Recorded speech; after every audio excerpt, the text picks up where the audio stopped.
केवल द्वादशी तिथि को, कोई सी भी द्वादशी हो, अब बहुत क्लेश मचा होता है, चाहे सास बहू का हो, भाई भाई का हो, रिश्तेदारों का हो, आपस में एक दूसरे का कहीं मान नहीं सम्मान नहीं, जरा जरा सी बात में अगर क्लेश हो रहा है, कुछ ना करिए, एक बेलपत्र लीजिए और बेलपत्र को लेकर उसमें चंदन लगाकर और अपना नाम और गोत्र बोलकर, अपने परिवार का गोत्र बोलकर, जहां से पानी नीचे गिरता है उस जलाधारी में की हंडी को डाल दीजिए। केवल द्वादशी तिथि को, कोई सी भी द्वादशी हो, अपने आप घर में शांति हो जाती।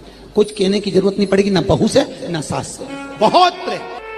केवल 3 द्वादशी आपको करना है, केवल 3 द्वादशी, अपने आप अंतर आ जाए। हम कब तक के बहू से कि तू बेटा ऐसा कर, बेटा ऐसा, कुछ मत बोलो, वो भी प्रेम करेगी और आप भी प्रेम करोगे।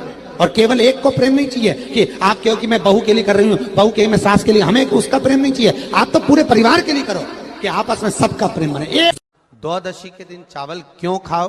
क्योंकि द्वादशी के दिन जब हम चावल का पहला गासा खाएंगे, चावल का गासा जैसे हमारे मुंह में जाएगा तो जितने जीव उस चावल में रहेंगे उसको हमारी एक दिन पहले की एकादशी का पुण्य मिल जाएगा और वो जीवों का फिर जन्म नहीं होता, वो मोक्ष पा जाते हैं। उनकी फिर कोई जन्म 84 लाख योनियों में उनका कोई जन्म का क्रम नहीं रहे। भगवान शिव के प्रयास, जिनको थायराइड की प्रॉब्लम हो जाती है ना, थायराइड की बीमारी हो जाती है, उसको भी कुछ नहीं करना चाहिए। जहां पर शंकर भगवान की छोटी लड़की अशोक सुंदरी, आपको भी स्थान बताया था कथा के शुरू में, अशोक सुंदरी की जगह पर शहद से ओम अंकित कर दीजिए। कैसे करना है? मात्र शहद से ओम अंकित कर कर भगवान शंकर के ऊपर जल चढ़ा दीजिए, नीचे एक पात्र लगा लीजिए, उसी पात्र में शहद और उस जल को, अभिषेक का जो पानी है, जल है, उसको झेल लीजिए। उस पात्र को लेकर केवल द्वादशी तिथि के दिन दोपहर में 12 बजे उस पानी को पीना चालू कर दीजिए। 2-3 द्वादशी तिथि करिए, थायराइड की बीमारी में आराम लग जाएगा, बिल्कुल कहीं जाने की जरूरत नहीं। अशोक सुंदरी की जगह पर शहद का ओम अंकित कर देने पर भगवान शिव का स्मरण करना।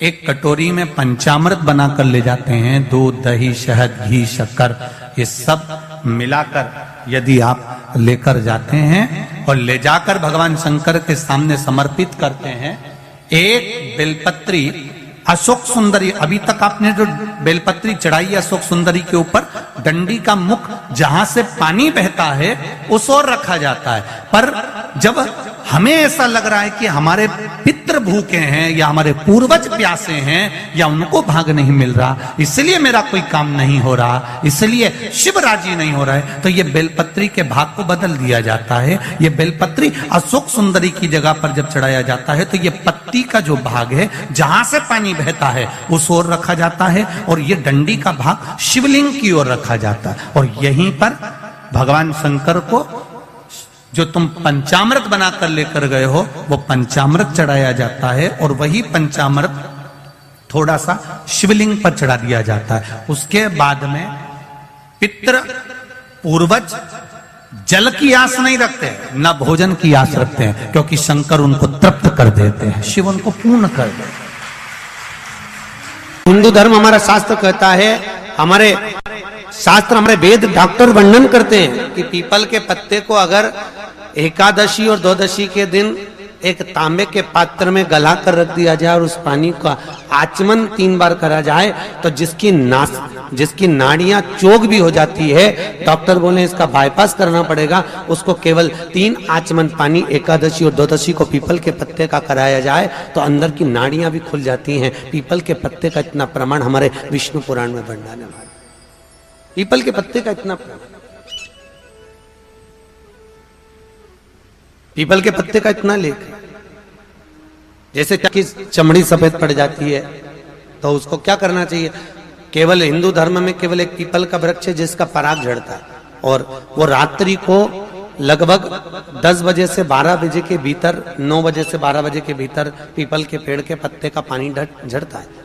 उसके नीचे एक थाली रख देना चाहिए और उस थाली में पीपल के पेड़ के नीचे रख दो और उसका पराग जब झड़ जाए वो पानी को बाल्टी में धो लो और धोने के बाद थाली को उस पानी से 15 दिन, 8 दिन, 20 दिन स्नान करिए, धीरे धीरे चर्म रोग समाप्त हो जाता है। सफेद जो चमड़ी पड़ी वो वापस अपने रंग में आना चालू हो जाती है। पत्र लीजिए, तो ये 2 पत्ती के बीच में जो जगह होती है इस बीच वाली जगह पर पीला चंदन पूरे तरह से उसका लेपन कर लीजिए। हफ्ते में एक बार आप करोगे, आपको दूसरे हफ्ते में मालूम पड़ जाएगा कि आपके अंदर की गलत सोच समाप्त हुई कि नहीं। किसी भी शिवालय में अगर शंकर के मंदिर नहीं जा सकते हो तो अपने घर में जो शिवलिंग हो वहां समर्पित कर दो, तुम्हारी मर्जी पड़े जैसी चढ़ा दो, बस शंकर के शिवलिंग पर चढ़ा। मंदिर में हो तो नंदी के पीछे, और घर में हो तो किसी भी स्थान पर सुख आसन लगाकर, मतलब आराम से बैठकर, और अपनी सीधी साइड की नासिका को बंद करना है और उल्टी नासिका से श्वास लेना। 1 से 1.5 मिनट तक श्वास लेना प्रारंभ करो। उस समय पर अगर तुम्हारी चंद्र नाड़ी प्रबल हो जाए तो उसकी बुद्धि में से गलत विचार समाप्त हो जाए।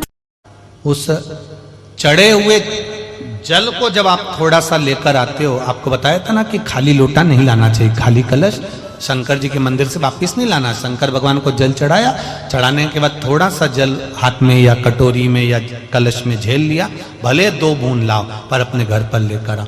उस 2 बूंद जल का भी स्पर्श कलश के अंदर हाथ की 3 उंगलियां लगाकर अगर त्रिशूल पर टच कर कर मात्र आपने उस कलश के अंदर लगा दिया और वो जल भी आपने अपने घर पर छोड़ दिया, छीट दिया, या उसका आचमन मात्र हो गया, तो व्यक्ति का यश बढ़ना अपने आप प्रारंभ हो जाता है। उसकी यश की प्राप्ति उसको होने लगती है,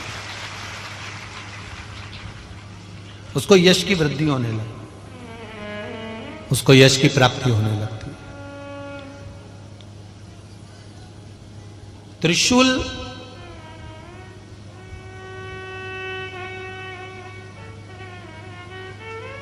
का दान, त्रिशूल का स्पर्श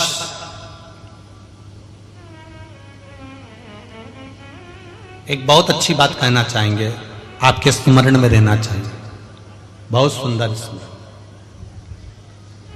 कभी अगर मौका लगे, कभी अगर मौका लगे, और शंकर भगवान का बहुत सुंदर श्रृंगार हो गया, बहुत सुंदर श्रृंगार हो गया, और शिव जी पे माला भी बहुत अच्छी चढ़ी है, बेलपत्र भी अच्छी चढ़ी है, धतूरा भी अच्छा चढ़ा हुआ है, फूल भी अच्छे चढ़े हुए हैं, और आपने देख लिया शिव जी का बहुत अच्छा श्रृंगार हो गया, और तुम्हें कभी मौका लग जाए ऐसा,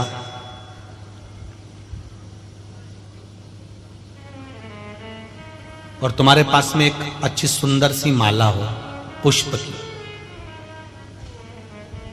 तो आप पुजारी जी को या पंडित जी को कह दो, या पंडित जी मान नहीं हो, शिव जी का अच्छा श्रृंगार हो गया हो, तो वो माला केवल त्रिशूल की, जो त्रिशूल है उस त्रिशूल पर ही उस माला को अगर आपने केवल टांगी दिया तो भी आप उन्नति की सीढ़ी पर आगे बढ़ना प्रारंभ कर देते। पर किस समय पर? जब भगवान का पूर्ण श्रृंगार हुआ, पूर्ण श्रृंगार शिव जी का हो गया और माला तुम्हारे हाथ में है, और तुमने देखा भगवान का श्रृंगार हो गया। अब शिव जी पे अगर माला चढ़ाऊंगा और श्रृंगार गिर जाएगा तो उस माला को आप अपने यश प्राप्ति के लिए, अपने आनंद के लिए, अपनी उन्नति के लिए आप उसको त्रिशूल पर चढ़ा सकते। कभी दुख की घड़ी चल रही है, कभी समस्या चल रही है, तकलीफ चल रही है, रोग चल रहा है, बीमारी चल रही है, कष्ट बहुत है, तो उसके दरवाजे पर जाकर इस माथे को थोड़ा सा झुका लो। कभी कभी अगर तुमको लगे कि मेरे जीवन में बहुत बीमारियों ने मुझे घेर रखा है, तो प्रयास करा करो कि बेलपत्र,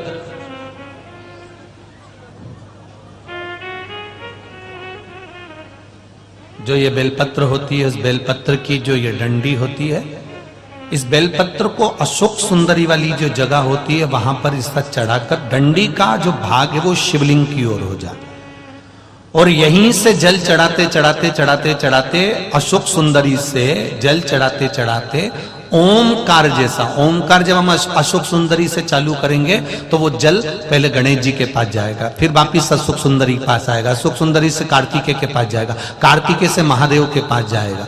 ऐसा ओमकार जैसा जल, जब तुम्हें लगे कि बीमारी बहुत घेर रखी है और बहुत बीमारी ने घेर लिया, कोई किडनी, कोई लीवर, कोई बहुत शरीर में कष्ट, कोई रोग बीमारी, या कहीं तुमको ऐसा लग रहा है कि मेरा गर्भ 20 साल हो गए, 22 साल हो गए, संतान नहीं, तब भी इस प्रयोग को जरूर करिएगा।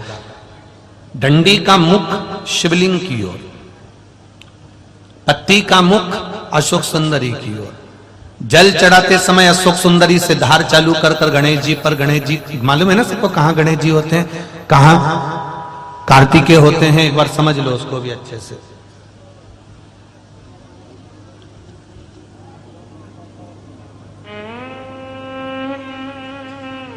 ये नीचे का गोल भाग, ये जल जाने का स्थान, ये शिवलिंग। बीच में जो मोटी सी लाइन होती है वो अशोक सुंदरी का स्थान है। शंकर जी के राइट में जहां से पानी नीचे गिरता है उसके कोने पर गणेश जी का स्थान, इधर कार्तिकेय का स्थान। ये शिवलिंग, ये जो गोल भाग है ये माता पार्वती जी का हस्त कमल है। ऊपर से जो बूंद बूंद जल कलश में से गिरता है वो शंकर भगवान की 5 लड़कियां, जया, विषहरा, शामरीवारी, दौतली और देव, ये शिव जी की 5 लड़कियां ऊपर से जल की बूंद गिराती हैं। हम जब भी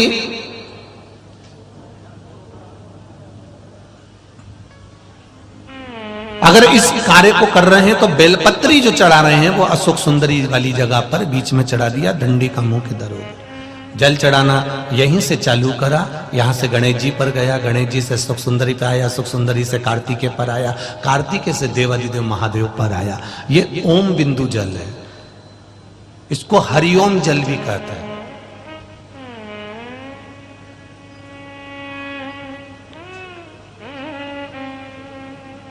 उज्जैन महाकाल में भगवान शंकर को सुबेरे सुबेरे सबसे पहला जो जल चढ़ता है वो हरिओम जल चढ़ता है। आप कभी भी उज्जैन वालों से जाकर पूछना, भस्म रमैया मंडल से पूछना, या उज्जैन के किसी एक व्यक्ति से पूछना, या वहां के पंडा जी से पूछना कि हरिओम जल कब चढ़ता है, तो वो कहेंगे सबसे पहला जल सुबह का हरिओम जल चढ़ता है। इसको हरिओम जल भी कहते हैं। ये रोग निवारण के लिए, जीवन की एक आनंदता को प्रकट करने वाले सुयशा भगवान देवादिदेव महादेव की भक्ति में लगती है, और नंदीश्वर को भगवान शंकर के शिवालय में, शंकर भगवान के मंदिर में स्थापित करवा देती है। वो धर्मपत्नी सुयशा, धर्मपत्नी सुयशा। आप में से कितने लोग हैं जो घर में से जल लेकर जाते हैं शंकर भगवान को चढ़ाने? सभी लोग ले जाते हो? जब घर के मटके में से, परिंडे में से, बाल्टी में से, टंकी में से, घर के हंडे में से जब एक लोटा जल लेकर जाते हो ना, उस समय पर आपके मन में ये भाव प्रकट होना चाहिए कि हमारे घर में हम देवादिदेव महादेव को जल चढ़ाने के लिए जा रहे हैं। हे शिव शंकर, अगर घर में पितृ दोष है, कालसर्प दोष है, वास्तु दोष है, या मेरे घर के अंदर कोई भी दोष है, एक लोटा जल जब मैं आप पर समर्पित करूं तो मेरे देवादिदेव महादेव हमारे घर के सारे रोग, दोष, बीमारी, कष्ट को दूर कर देना और तेरे चरणारविंद का जल देकर हमारे घर को पवित्र कर दे। तेरे चरणों का जल हमको प्राप्त हो जाए, जिससे हमारा जीवन सार्थक हो जाए। घर से जल लेकर जाओ तो ये कहकर जाओ कि हमारे कुछ दोष होंगे पूर्व के, कुछ पाप कर्म होंगे पूर्व के, वो तेरे दरवाजे पर जल चढ़ाने से मिट जाएंगे। जब वहां से आओ तो थोड़ा सा जल लाते हो साथ में, थोड़ा सा जल कलश में 2 बूंद 4 बूंद जो भी तुम लेकर आते हो वो लाकर घर में छींटते हुए प्रवेश करो। क्यों? क्योंकि हमारे घर का कोई दोष होगा, बाबा को जल चढ़ाने से वो मिट जाएगा, और बाबा के चरणारविंद का जल लाकर घर में छींटने से लक्ष्मी और वैभव बढ़ जाएगा। ये उसकी कृपा से, ये उसकी दया से, ये उसकी करुणा से। महाराज, श्रावण का महीना चल रहा है। सावन के महीने में कार्तिकेय महाराज की धर्म पत्नी देवसेना और वल्ली देवी। कौन कौन है? जम के बोलो जरा। देवसेना और वल्ली देवी।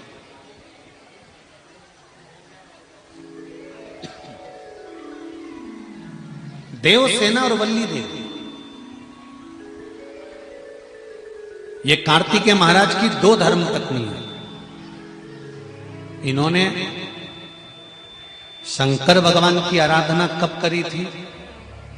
तो कहा जिस समय पर माता पार्वती शंकर भगवान के साथ में चौसर खेलती हैं और चौसर खेलते समय पर शंकर भगवान हार जाते हैं, नीलकंठ पर जाकर बैठ जाते हैं।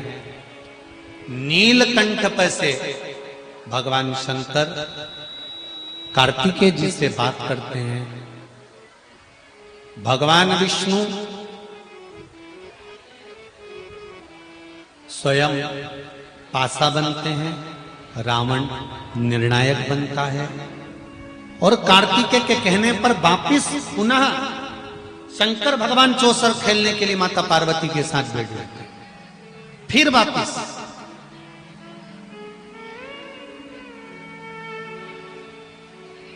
और शंकर भगवान जब माता पार्वती के साथ चौसर खेलने वापिस बैठते हैं, पुनः विराजमान जब हो जाते हैं, फिर बैठ जाते हैं।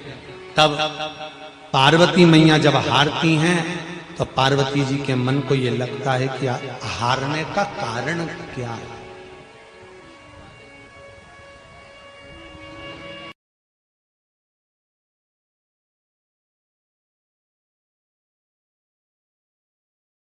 करता था और आरती करने से पहले घंटी बजाता था। घंटी बजाते समय सबको आवाज लगा देता था, सबको बुलाता था कि मेरी काकी आ जाओ ने, काका आ जाओ ने, बुआ आ जाओ ने, फूफा आ जाओ ने, नाना आ जाओ। आज भी हमारे यहाँ आरती करते समय नियम है कि घर का व्यक्ति जब आरती करता है फिर परिवार के लोग आ जाते हैं, आरती की थाली उसको दे दी जाती है, फिर कोई आ गया उसको दे दी जाती है, फिर उसको दे दी जाती है। बोलो सही है कि गलत है? हमारे यहाँ सत्यनारायण भगवान की पूजन करो तो आरती की थाली बदलती रहती है। तुमने आरती करी, उसके बाद उसको दिया, उसके बाद उसको दिया, उसके बाद उसको दिया, बदलती चली जाती है। कहीं काका जी ने, बुआ जी ने, चाचा जी ने, नाना जी ने, फूफा जी ने, सबने आरती कर कर कर आरती की थाली को बदलते जाते हैं। कई लोग हंसते भी होंगे कि ये सनातन धर्म में ये कहाँ का प्रपंच है कि एक जनी आरती करते करते इसको दे दिया, इसने आरती करी उसको दे दिया, उसने आरती करी उसको दे दिया, उसने आरती करी उसको दे दिया। आखिर क्यों, किस लिए, क्यों गरुड़ घंटी का नाद किया जाता है, क्यों आरती में सबको बुलाया जाता है? तो इस सिंह केतु के मित्र चंड भील ने रोज का नियम था कि भगवान की आरती करते समय सबको बुलाता था। तो इसने सबको बुलाना चालू करा। सबको बुलाते बुलाते इसका नियम था, आखिरी में पत्नी को आवाज लगाता था कि सुनो आरती प्रारंभ हो रही है, आ जाओ, जल्दी आओ। और आज ये भूल गया कि मेरी पत्नी तो जलकर भस्म हो गई थी, बस आरती की थाली हाथ में थी और चंड ने पुकारना प्रारंभ करा, सुनती हो देवाधिदेव महादेव की आरती प्रारंभ हो रही है, जल्दी आओ, जल्दी आओ। और आरती शुरू हुई। भगवान शंकर के शिवलिंग के ऊपर दीप की बाती जाती है और पत्नी दौड़कर जले हुए मकान में से बाहर निकल कर आ जाती है। धधकते हुए उस अग्नि में से पत्नी निकलकर बाहर खड़ी हो जाती है। पति की आरती के समय पर जब थाली पत्नी ने हाथ में ली, पति देवाधिदेव महादेव को देखता है और अपनी धर्म पत्नी को देखता है, ये कौन आ गया? आरती पूरी होती है।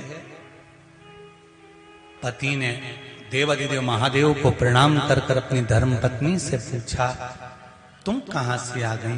तुम्हारी चिता की भस्म तो शिव जी को चढ़ाई है।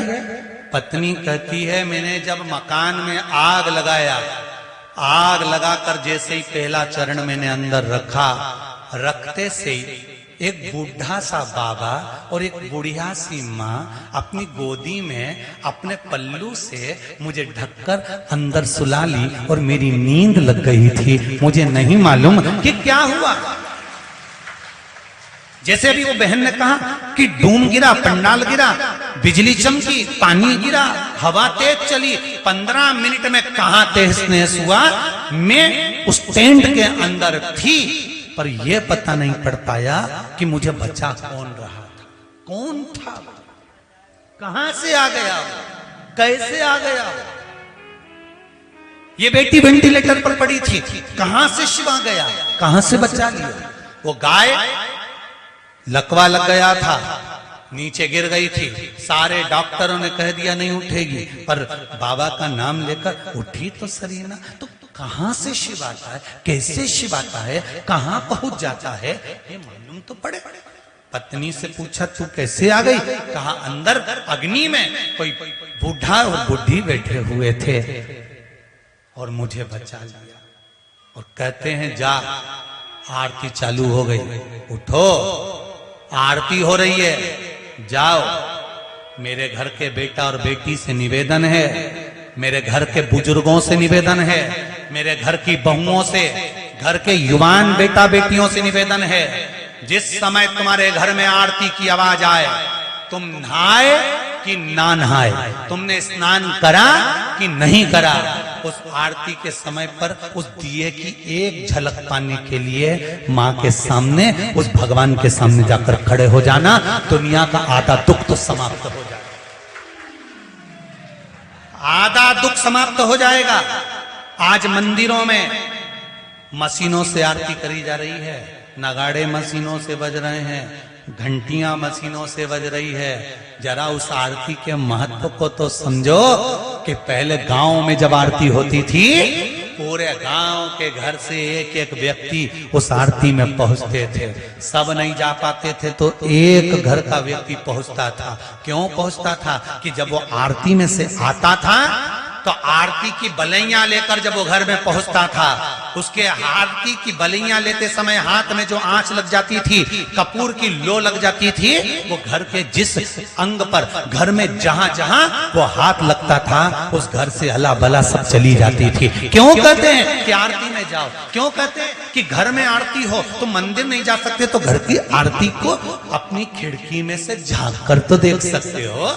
पार्थिव बनाने के 3 क्रम है, पार्थिव बनाने के 3 क्रम है। पार्थिव शिवलिंग का जो निर्माण करा जाता है उसके 3 क्रम। रोग की मुक्ति के लिए अगर पार्थिव बनाया जाता है तो उस मिट्टी में थोड़ा सा जल और थोड़ी सी दुर्वा का पानी उस मिट्टी के अंदर डाला जाता है। अगर कोई बीमारी है, वो बीमारी नहीं जा रही, पार्थिव के 3 क्रम बने। अगर कोई बीमारी नहीं जा रही है तो आप पार्थिव शिवलिंग अगर बनाते हो, मिट्टी का शिवलिंग बनाकर पूजन करते हो, तो उसमें जल मिट्टी में और दुर्वा, दुर्वा बोलते हो कि दूब बोलते हो, जो गणेश जी को चढ़ती है दुर्वा, उसको पानी में डालकर उस पानी को मिट्टी में मिलाकर फिर पार्थिव बनाया जाता है रोग की मुक्ति के लिए। दूसरा, जिसको संतान नहीं होती, पुत्र की प्राप्ति नहीं है, संतान की प्राप्ति नहीं है, गोदी में औलाद नहीं है, कोई छोरा छोरी नहीं है, कोई बेटा बेटी नहीं है, संतान नहीं है, सालों हो गए, पार्थिव रोज बनाती है, तो उस मिट्टी में अगर थोड़ा सा आधी चम्मच, 1 चम्मच गाय का दूध मिलाकर फिर पार्थिव लिंग का निर्माण करे, पानी के साथ मिलाकर, तो उसके घर में दूध पार्थिव में डलने से पूत जरूर आता है, निश्चित पूत की प्राप्ति। पार्थिव में मिट्टी के अंदर अगर आधी चम्मच भी गाय का दूध डाला, पानी डाला और पार्थिव शिवलिंग का निर्माण करा, जिसकी औलाद नहीं है, तो वो पार्थिव अगर बना रहा है, पार्थिव का निर्माण कर रहा है, उसका नियम है कि हर प्रदोष को, सोमवार को या सोमवार की अष्टमी को, या कभी ना कभी उसका मन करता है तो पार्थिव लिंग का निर्माण करता है। अगर पूत नहीं है तो दूध का प्रयोग करे, तो दूध अगर पार्थिव में मिट्टी में डाला जाए, आधी चम्मच, 1 चम्मच, और पानी के साथ मिलाकर जब पार्थिव शिवलिंग का पूजन करते हैं, उसको बनाकर पार्थिव बनाने के बाद जब उसका पूजन करते हैं, तो वो दूध हमारे घर में पूत जरूर देता है। पहले नंबर पर है दुर्वा का जल, रोग निवारण के लिए हो जाता है। पार्थिव में दूसरा वर्णन आया है दूध का डालना, वो संतान देता है। तीसरे नंबर पर पार्थिव अगर निर्माण कर रहे हो, कोई लक्ष्य है, मेरा यह काम है वो पूरा नहीं हो रहा, बहुत दिन से अटक रहा, बाबा पूरा करना है, तो पार्थिव में चंदन घिस के, चंदन को घिसकर उसका थोड़ा सा भाग पानी मिट्टी में डालकर फिर पार्थिव का निर्माण करा जाता है, पूजन करी जाती है। तो जो तुम्हारा लक्ष्य है उस लक्ष्य तक बाबा तुम्हें पहुंचाकर ही रहेगा। पार्थिव निर्माण के कुछ क्रम है।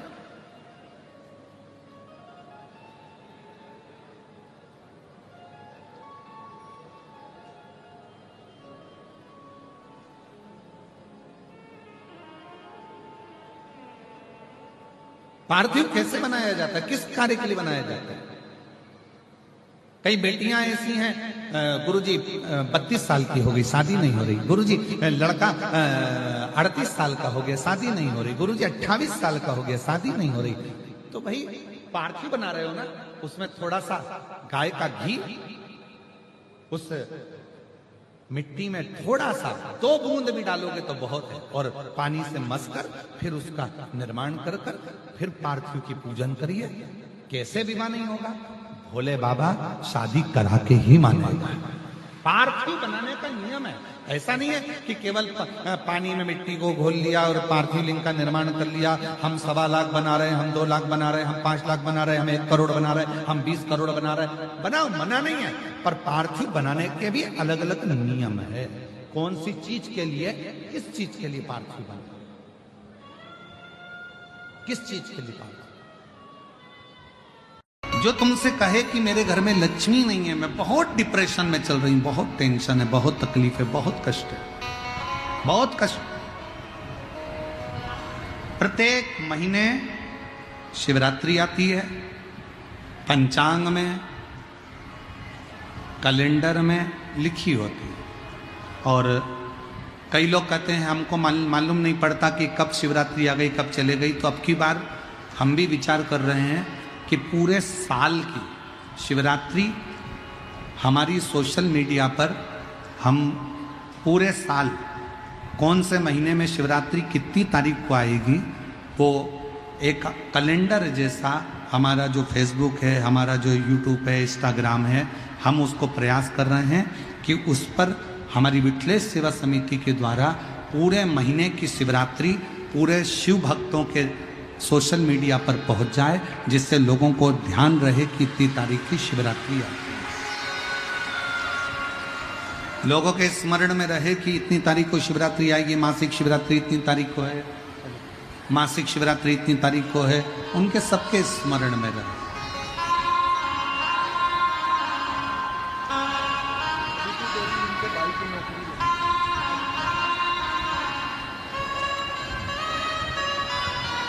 आपके भाई को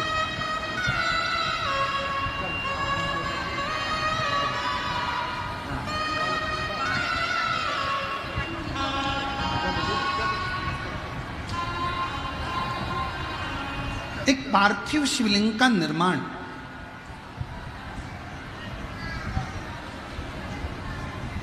पार्थिव शिवलिंग का निर्माण महाराज प्रत्येक घर में हर महीने, भले गमले में करो, थाली में करो, पूजन के स्थान पर करो, पर पार्थिव लिंग का निर्माण होना चाहिए प्रत्येक में।